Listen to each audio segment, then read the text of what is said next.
Before starting the next lesson, try this warm-up question. Bob needs to build a fence around his yard. Each square on the grid represents 5 feet. How many feet of fence does Bob need? So pause the video and try this on your own.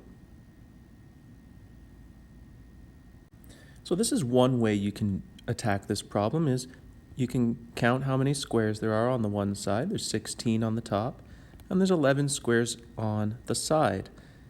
And if you want to know the total number of squares around the outside, because that's where the fence would go, then you just add up all the sides. So we have 16 times 2, which is 32, 11 times 2, which is 22. You just add those together, and we end up with 54 squares.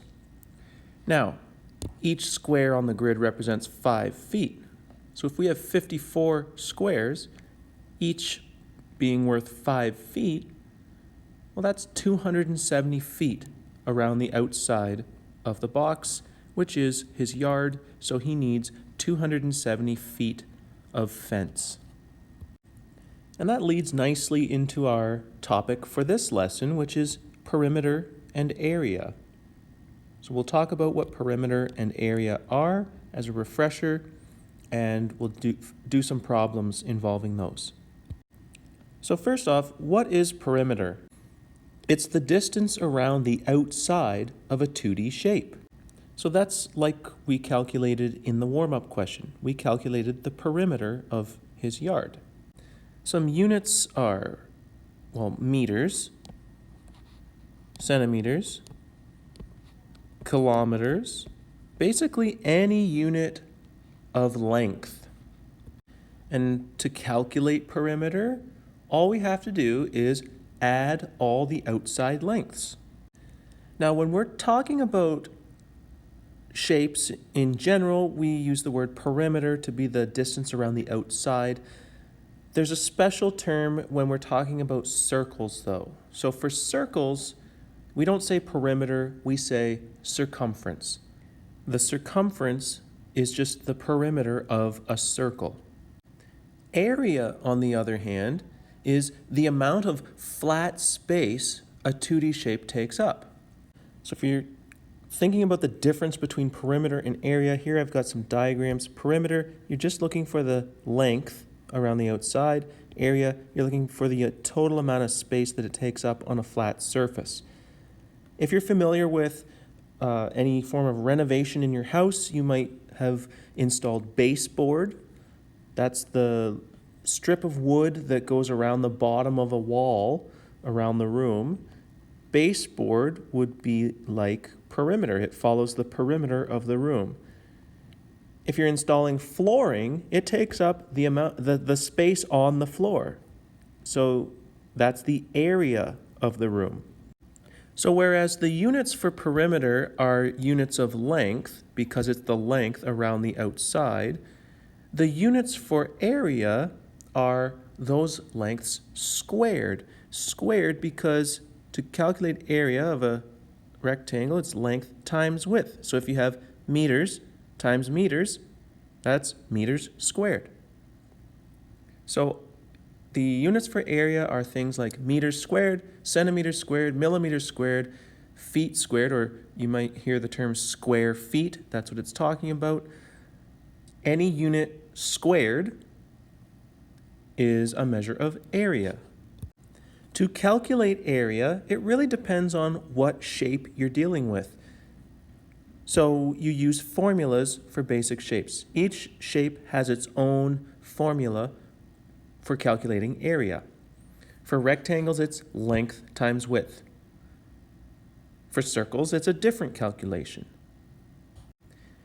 You should have access to this formula sheet, and you can use this formula sheet at any time during this course. On the front side, you'll see different basic shapes. We've got rectangle, parallelogram, triangle, trapezoid, and circle. So these 5 basic shapes have formulas given for perimeter and area. So if you ever need to calculate the perimeter or area of any of these basic shapes, look on your formula sheet, and there you will find the formula to use.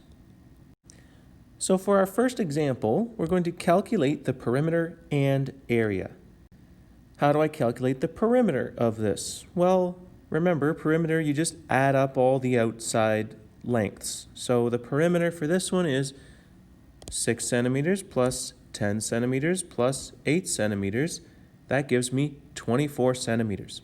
So the perimeter is 24 centimeters. Area, you need the formula for the area of a triangle. So if you look at your formula sheet, you will see that the formula for area of a triangle is base times height divided by 2. So now we just have to figure out what is the base and what is the height on our triangle. It doesn't really matter which is labeled base and which is labeled height. What matters is base and height are perpendicular to each other. Perpendicular means at a 90-degree angle. So 8 and 6 are the base and height. It doesn't matter if 6 is our base and 8 is our height, or if we say 8 is the base and 6 is the height. That doesn't matter. What matters is that we're using the dimensions that are perpendicular to each other. So now we just substitute 6 and 8 into our formula for base and height. So our area is 8 times 6 divided by 2. That ends up being 24, and then we have to think, what are the units? Well, it's area, so it's going to be centimeters squared. So to calculate perimeter, you just add up the outside lengths. To calculate area, you have to use the formula for that shape. So for our second example, we're going to do the same thing. We're going to calculate the perimeter and area. The only difference is we have a different shape. So perimeter of a circle, I mentioned this is the circumference. So look on your formula sheet and find the formula for circumference of a circle. It gives you pi times diameter. We're using that because we are given the diameter. You can also calculate 2 pi r, where r is the radius, but we're going to use pi d because we have diameter d.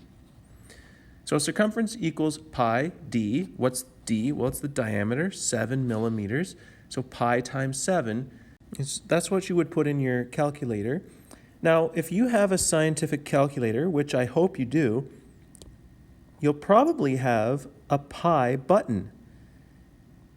So try to find that button on your calculator. If you can't find it, let me know and I can help you with that.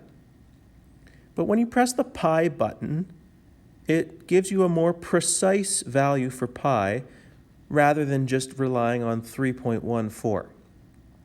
So if you use the pi button, your calculations are going to be way more precise.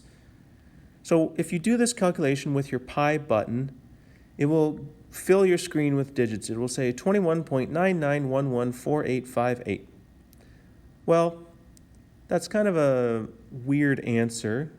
You wouldn't really be that precise when someone asks you what the perimeter of something is. So we can just generally round this to the first digit after the decimal, to the nearest tenth. So this one would round to 22.0. And circumference is perimeter, and units are units of length. So the units for this circumference are millimeters.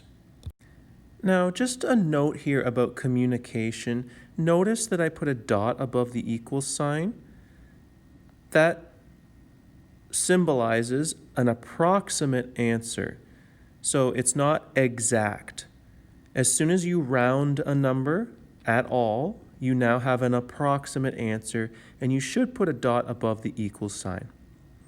Notice I have that up here too, and you might be thinking, why? I didn't round anything. I just put in everything that the calculator said. Well, your calculator can't show all the digits. They go on forever, so it rounded the last digit. Therefore, this is an approximate answer. Now, that's just a side note. Let's get back to the question here. Now we need to calculate the area.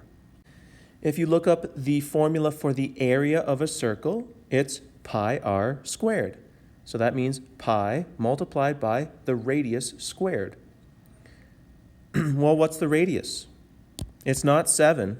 That's the diameter. Radius is half of the diameter. So what's the radius? It's 3.5 millimeters. So when we plug that into our formula, it's pi times 3.5 squared.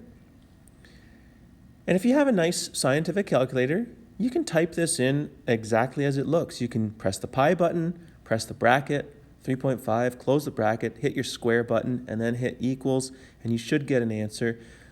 Otherwise, you can do this in order. You can do 3.5 squared, hit equals, then multiply that by pi. It really doesn't matter as long as you get an answer of about 38.48 millimeters squared. And here's the final example for this lesson. We're going to calculate the perimeter and area, this time of a trapezoid. So I'm going to challenge you here. Why don't you just pause the video and try this on your own, find the perimeter and the area, make sure you have proper units, and when you're done, you can check back to see how you did. So I'm hoping that you could calculate the perimeter at least. Remember, perimeter is just the distance around the outside, so I added 16 plus 13 plus 26 plus 13, all four sides of the trapezoid. This side is just the height from the bottom to the top of the trapezoid, so you would not include this in the perimeter because it's not an outside length. So you should get a perimeter of 68 meters. Area has this strange formula, a plus b in brackets multiplied by h divided by 2. So what does it mean? Well, you have to pay careful attention to the diagram on your formula sheet to find out what a and b are and what h is. Well, a and b are just the bottom and top of your trapezoid. 16 here, 26 here, the top and bottom. H is the height, which in this case is 12. So if you plug those numbers into your formula, don't forget proper order of operations. Bed mass, brackets first. 16 plus 26 is 42. Now we do the multiplication and division in order. So 42 times 12 divided by 2, we end up with 252 meters squared. So hopefully you're doing okay with perimeter and area of a variety of shapes. Use your formula sheet. If the formula sheet is confusing because it writes the formulas in a few different ways, just let me know. I can help you with that. Otherwise, move on to the practice problems and see how you do.